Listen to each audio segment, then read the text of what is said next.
Good morning student.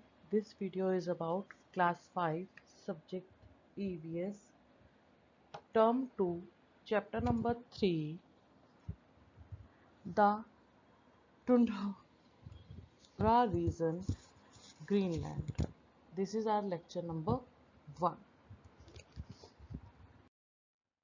Today we are going to read about Tundra region Greenland, that is a polar region also. The tundra regions lie between 66.5 degree north and 90 degree north latitude. It is also known as free zone, polar region, etc. जो tundra region है बेटा, ये कहाँ पे लाई करता है? 66.5 degree north से 90 degree north तक, जो हमारा ऊपर पोलर रीजन होता है यहाँ पर लाई करता है, यहाँ पर आता है लैटिट्यूड में। इसको फ्रीज जोन भी बोलते हैं। हमने जो हीट जोन्स पढ़े थे 3 हमने पढ़े थे ना, फ्रीज जोन जो ज़्यादातर बर्फ़ से ढके रहते हैं, और इसको पोलर रीजन भी बोला जाता है। Greenland is a territory of Denmark but lies in this region. जो ग्रीनलैंड है वो टेरिटरी है, स्टेट है डेनमार्क की, बट वो इसी रीजन में आती है, फ्रीज रीजन में ही आती है। The other countries lying within this zone are, जो और अदर कंट्रीज जोन में आती हैं वो है Canada, Alaska,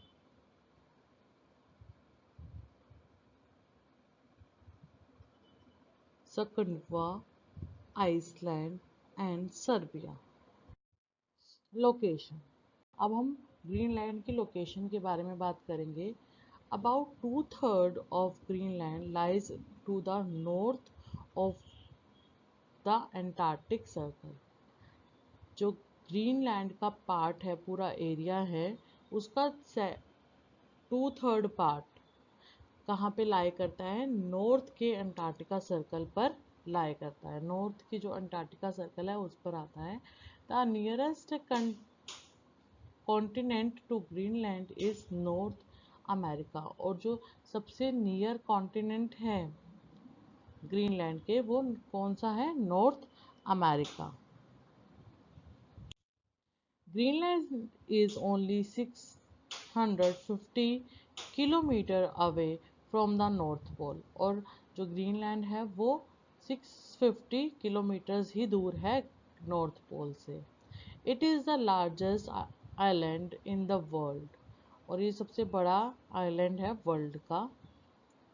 the Baffin Bay and the Davis Straits separate Greenland from the northern islands of Canada. जो कनाडा के नॉर्दर्न आइलैंड्स हैं उनसे सेपरेट करता है इसको। कौन सेपरेट करता है? बैफिन बे और डेविस स्ट्रेट, इनको दोनों को अलग करता है कनाडा के आइलैंड से। अब हम यहाँ की रिलीफ्स के बारे में पढ़ेंगे।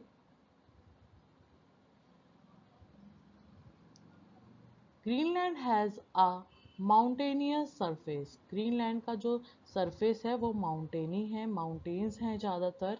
Almost the whole of it remain covered with thick layers of ice called ice caps. जो एरिया है ये ज़्यादातर कवर्ड रहता है किससे? रेन से, और थिक लेयर ऑफ किससे कवर्ड रहता है? आइस से, और थिक लेयर ऑफ आइस रहती है, यहाँ पर बहुत ज़्यादा आइस रहती है, इसको हम आइस कैप भी बोलते हैं। This layer is quite thick and at same place it is about 2 kilometres deep. ये जो लेयर होती है आइस की ये बहुत मोटी होती है और 2 किलोमीटर तक की डीप होती है, गहरी भी होती है साथ में। Greenland cover an area of about 21.5 lakh square kilometre, और ग्रीनलैंड का पूरा एरिया कितना है? 21.5 लाख स्क्वायर किलोमीटर्स है। The name Greenland has been given so as to attract shelters from other countries, दूसरी कंट्रीज के जो शेल्टर्स हैं, रहने वाले हैं, उनको अट्रैक्ट करने के लिए इसको ग्रीनलैंड नाम दिया गया है। इट लुक्स वाइट, और ये वाइट कलर का दिखता है, as 80% of its area remains covered with ice and snow throughout the year, क्योंकि यहाँ का 80% जो एरिया है वो पूरे साल बर्फ से ही ढका रहता है। In this region, huge floating pieces of ice called icebergs are found. These break off the slides into the sea and keep floating in the water till they melt on reaching the warmer latitude. इस reason में क्या होते हैं, huge PCs of ice, बड़े बड़े जो PCs हैं ice के, वो फ्लोट करते रहते हैं, ठीक है, जिन्हें हम आइसबर्ग्स कहते हैं। और तब तक वो फ्लोट करते रहते हैं जब तक वो किसी वार्मर लैटिट्यूड पे ना पहुंच जाए। जो यहाँ की रिवर्स हैं, लेक्स हैं, वहाँ पर जो वाटर है वो आइस की मोटी मोटी लेयरिंग में चेंज हो जाता है और फ्लोट करते हुए, जैसे कोई सनी डे हुआ तो थोड़ा सा मेल्ट होके वो पीसीज में पूरा टूट जाता है, ठीक है, एक बड़े से पीस में टूट जाता है और फ्लोट करते करते सी में जाता है, और तब तक फ्लोट करता रहता है जब तक वो किसी वार्मर लैटिट्यूड पर पहुंच ना जाए और वहां जाकर मेल्ट ना हो जाए। ये देखो इस टाइप के आइस बॉक्स होते हैं।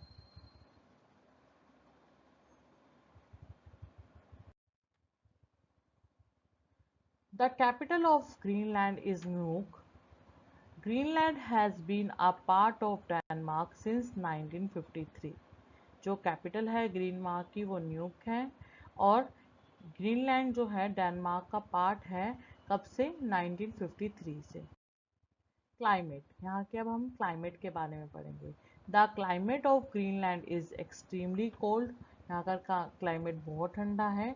Its temperature rarely rise above the freezing point. यहाँ का जो टेम्परेचर है वो कभी ही बढ़ता है फ्रीजिंग पॉइंट से, जो एक बर्फ जमाने वाला पॉइंट होता है उससे कभी ही बढ़ता है।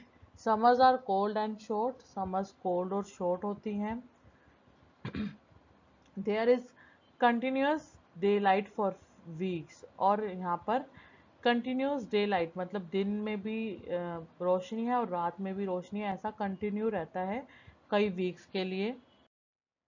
The average winter temperature range from -6 degree Celsius in the south to -35 degree Celsius in the north. और यहाँ का जो विंटर का टेम्परेचर है वो -6 डिग्री से लेके -35 डिग्री तक रहता है।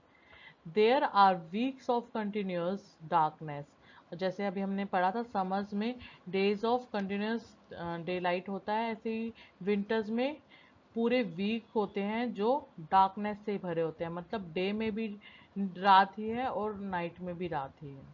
The average summer temperature is about 7 degree Celsius and the sun does not set even at midnight। और जो समर का टेम्परेचर होता है, ठीक है, एवरेज वो 7 डिग्री सेल्सियस होता है, और उस टाइम पर जब समर्स हैं तब सन जो है वो रात को भी, मिडनाइट भी सेट नहीं होता, छुपता नहीं है, रात को भी वहाँ पर रोशनी ही रहती है। The region above the Antarctic Circle receives sunlight for 24 hours and it also known as land of the midnight sun। जो रीजन्स हैं, जो इलाके हैं अंटार्कटिका सर्कल से भी ऊपर, वो 24 आवर्स के लिए उन्हें सनलाइट मिलती है और उन्हें लैंड ऑफ मिडनाइट सन भी कहा जाता है। Winters are long, bitterly cold, dark and gloomy. जो यहाँ की विंटर्स हैं वो लॉन्ग हैं, बड़ी हैं, बहुत ही ठंडी हैं, डार्क और ग्लूमी हैं। Chilling winds blow at the high speed of above 150 kilometre पर आवर्स, और बहुत ही ठंडी हवाएं चलती हैं जिनकी स्पीड कम से कम होती है 150 kilometres per hour. Droughts in the Jammu and Kashmir, India has conditions similar to that of Greenland।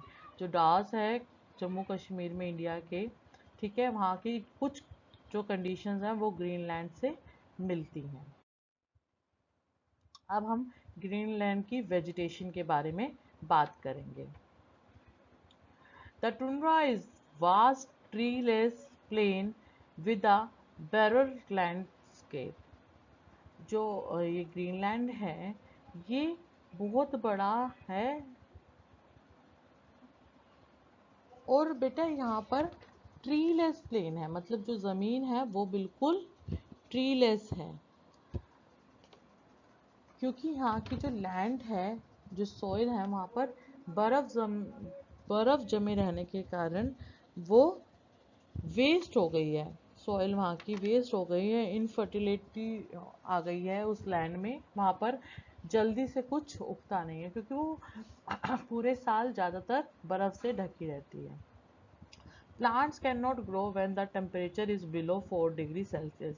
Plants grow नहीं करते जब टेम्परेचर 4 डिग्री सेल्सियस से कम होता है। Trees can not grow in tundra and Greenland is and a bed land. इसलिए trees grow नहीं करते इस रीज़न पर, और ग्रीनलैंड जो है एक बेयर्ड लैंड है जहाँ पर फसलें नहीं उगती। During the short summers small plants come up.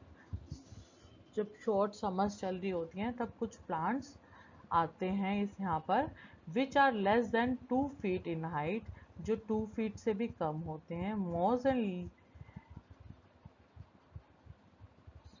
Moss and liens are the natural vegetation of these regions. Other plants of these regions are wild grasses, shrubs and bushes, blueberries and canberries. ये कुछ फसलें हैं जो वहाँ पर होती हैं, मूजेस and leches, leans, और वहाँ पे जो ग्रासेस होती हैं, शर्ब्स होते हैं, कुछ बशेस होते हैं, ब्लूबेरीज होती हैं, कैनबेरीज होती हैं, ये चीज़ें वहाँ पर उगती हैं। Now we will read about animals. वहाँ के एनिमल्स के बारे में पढ़ेंगे। The animals have a thick layer of fat and long hair which keep them warm during the long and severe winters. Winter is mostly spend in hibernation. यहाँ के जो animals होती हैं उनकी क्या होती है, थिक लेयर होती है फैट की, उनके ऊपर थिक लेयर होती है फैट की, और लॉन्ग हेयर होते हैं ताकि वो अपने आप को वार्म रख सकें इस विंटर के टाइम। और जो विंटर्स होती हैं वो मोस्टली वो हाइबरनेशन में अपने घरों में अंदर रहकर ही गुजारते हैं। Only those animals which can survive the cold harsh climate are found here. जो एनिमल्स कोल्ड और हार्श वेदर क्लाइमेट को झेल सकते हैं, उसमें सरवाइव कर सकते हैं, वो ही यहाँ पर पाए जाते हैं। A peculiar animal found in this region is the musk ox। सबसे ज़्यादा यहाँ पर musk ox पाए जाते हैं। It has a long shaggy coat which almost reach the ground। जो जिसके पास एक लॉन्ग शगी कोट टाइप में उसकी कवरिंग होती है, बहुत बड़े बड़े बाल होते हैं जो ऑलमोस्ट ग्राउंड तक पहुंच रहे होते हैं। The reindeer is almost common animal, और रेनडियर भी यहाँ का मोस्ट कॉमन एनिमल है। Other animals found in this regions are Antarctic hare, the Antarctic fox, the Antarctic wolf, caribou, snowy owl, seals, vultures, huskies, and the polar bear. The fur of fox and the polar bear is used for making fur coats। और जो फर है fox के और polar bear के, उससे फर quotes बनाए जाते हैं। Huskies are dog-like animals which are used for hunting and pulling carts called sledges which do not have wheels।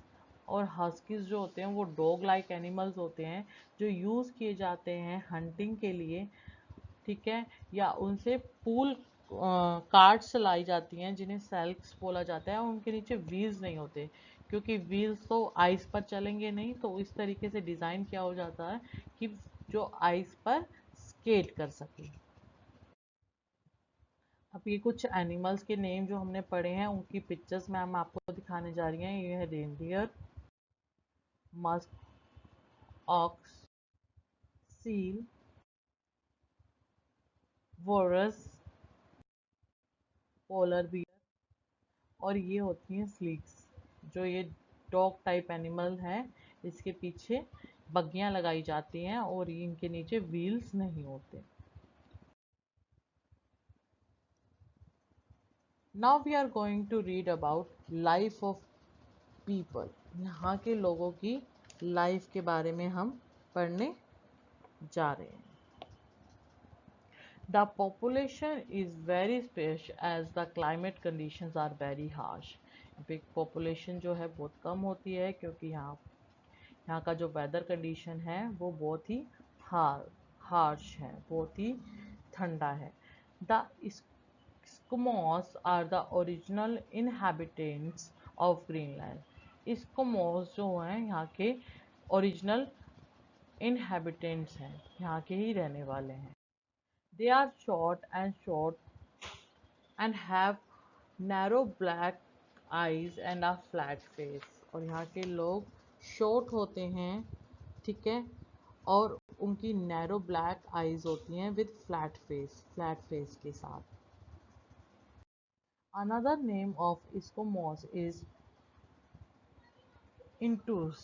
The Eskimos do not like them to be called Eskimos because its mean raw meat eater. They live in small villages along the southwest coast.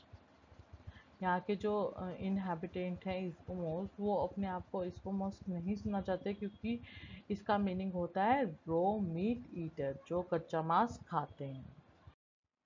The lifestyle of these people has undergone many changes in last few years as Greenland has been connected to cities in Europe and North America.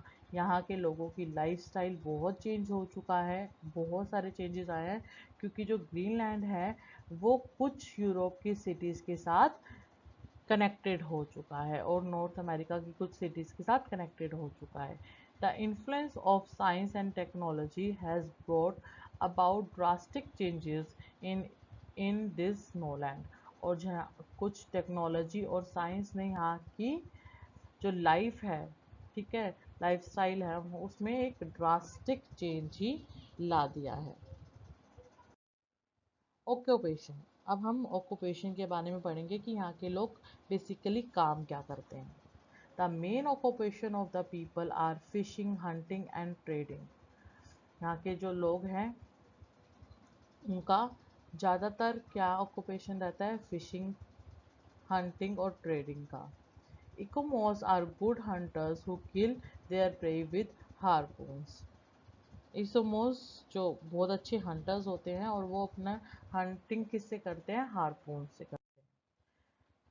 They hunt the seal, walrus, whales and the polar bear and use skin for clothing, eat its meat and use its fat for burning the lamps. ये लोग seals, वल्फल्स, well और polar bears को Hunt करते हैं और इनकी skin उतार के क्लोथिंग के लिए यूज़ करते हैं और उनका मीट खाते हैं और इन जो एनिमल्स के अंदर फैट होता है उनको लैम्प्स जलाने के लिए यूज़ करते हैं। Ecomos uses a sledge and a small boat called kayak. A kayak is a small one man can canoe or boat made of walrus or seal skin stretched over a wooden frame. It is used for hunting sea animals. इकोमोस जो हैं वो क्या use करते हैं? एक small boat use करते हैं जिसको कैन बोला जाता है और इसमें एक ही आदमी बैठ सकता है। ये एक वुडन फ्रेम के ऊपर सील की स्किन लगाकर ये बोट बनाई जाती है और इस बोट से सी एनिमल्स को हंट किया जाता है। उस for hunting large animals like well, bigger pots called hummock are used. No crop can be grown, but in summer, flowering plants, mosses, and lianes can be seen. बड़े animals को Hunt करने के लिए बड़ी बोट्स का use किया जाता है और यहाँ पर कोई भी क्रॉप नहीं उगती। समर्स में कुछ फ्लावर्स प्लांट और जो हमने अभी पढ़ी थी दो फ्रूट्स मोसेस एंड लीचीज देखे जाते हैं। नाउ बेटा today's homework, you have to do these question answers. First is what is location of tundra region. Mention two features of the climate of Greenland and define icebergs and slings. Bye bye बेटा, have a nice day. आप live classes में ma'am से doubt पूछ सकते हैं और homework आपको ma'am की मेल आईडी पे भेजना है। Bye bye, have a nice day, be safe, be happy.